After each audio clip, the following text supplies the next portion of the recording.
포항시는 지난 10일 112로 지진 범시민대책위원회와 공동으로 지진 피해 회복을 위한 특별법에 대한 시민공청회를 개최했습니다.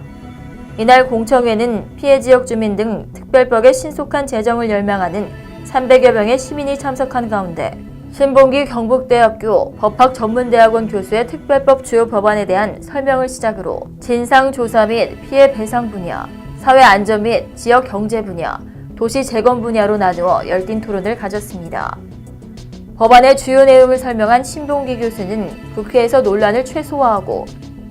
피해 주민들이 최대한 보상을 얻어낼 수 있는 법안이 필요하며 주민 간의 갈등을 막을 수 있는 사전 조치를 마련할 필요가 있다면서 특별법은 포항 안에서 포항 시민들만이 논의할 것이 아니라 전 국민이 알 수 있도록 해야 한다고 강조했습니다. 이어 공공학 변호사는 국무총리 소속으로 지진 배상 및 보상 심의위원회를 설치할 경우 시민의 목소리를 낼 수 있도록 적어도 구성의 3분의 1 이상은 지역 주민들이 참석할 수 있도록 규정해야 한다고 말하고 소멸시효에 대한 규정이 필요하다고 주장했습니다.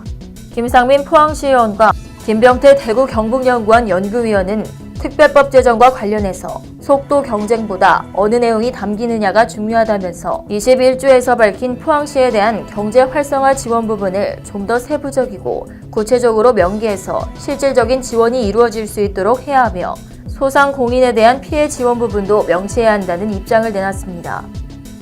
공동연구단 시민사회 분과장인 양망재 박사는 지열 발전소의 사후 관리에 대한 법률적인 보강이 필요하다고 강조하고 사후 관리의 주체가 누가 되어야 하는지에 대한 부분과 지역을 어떻게 한정하느냐 하는 부분도 중요한 과제라고 말했습니다.